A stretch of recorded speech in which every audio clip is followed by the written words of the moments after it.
तो दोस्तों आज हम बात करेंगे हनी टेस्ट कफ सिरप के बारे में। यह डाबर कंपनी के द्वारा बनाई जाती है।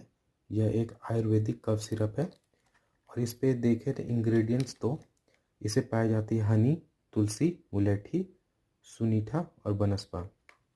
ये एक आयुर्वेदिक सॉल्यूशन है जो कफ को रिलीव करने में हेल्प करती है।